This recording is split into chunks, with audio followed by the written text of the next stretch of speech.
Le musée L'Automobile Mulhouse consacre une exposition aux voitures des films Louis Funès, la 2CV Cornio à la DS La Grande Vadrouille. Ça roulera beaucoup moins bien.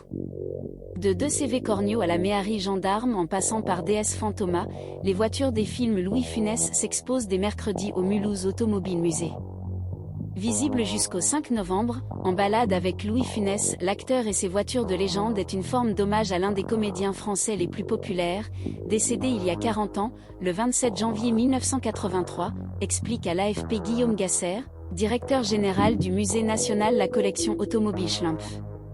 En partenariat avec Musée Louis Funès à Saint-Raphaël, le musée alsacien propose une plongée dans la filmographie de l'acteur en exposant sur 1200 m² 18 voitures vues dans des films tels que Culte Fantômas, la série Gendarme, Les Grandes Vacances ou encore Les Aventures Rabbi Jacob. Si la plupart pièces proviennent des riches fonds du site de Mulhouse, 4, en revanche, sont modèles originaux. Boulons explosifs outre Ford Mustang rouge rutilante et l'Oldsmobile vue en gendarme, les fans du Cornio pourront admirer la Cadillac, et surtout, fameuse 2CV pilotée par Bourvil et transformée en pièces détachées après avoir été estampillée par Louis de Funès au volant d'une Rolls. À Mulhouse, elle est proposée dans un état proche de celui du film Portière au sol, pare-brise sur le capot et roues avant déboulonnées. Bah là, elle va beaucoup moins bien marcher, c'est sûr. La réplique de Bourvil, le volant dans les mains devant sa voiture en pièces détachées, est restée célèbre. La télécommande utilisée pour activer les verrous explosifs responsables de la destruction du véhicule est également exposée. Cette 2CV, déjà exposée au musée Louis Funès à Saint-Raphaël, est en quelque sorte à l'origine cet événement, relate Nora Ferreira, directrice du musée du Var et commissaire l'exposition Mulhouse. Contactée par le musée L'Automobile, qui souhaitait savoir si cette exposition était itinérante, Nora Ferreira a alors proposé d'organiser un événement plus large autour la voiture dans les films Louis Funès en s'appuyant sur le potentiel l'impressionnante collection mulhousienne, elle explique.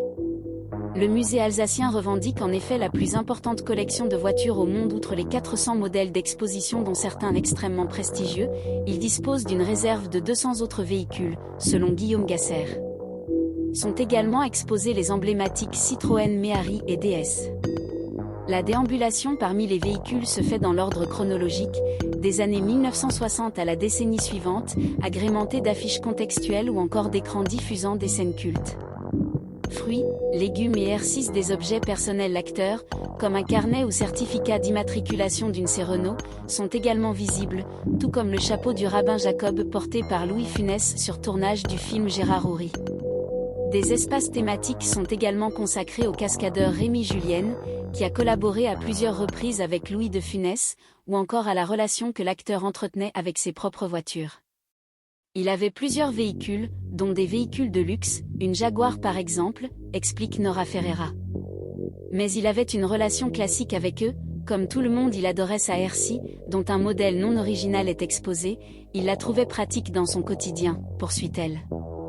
Sur le même sujet ultime provocation pour le gendarme Cruchot, les naturistes visiteront l'exposition de Funès. Louis de Funès était passionné par son jardin, glisse Nora Ferreira. Et transporter des fruits et légumes dans une Jaguar est moins pratique que dans une RC.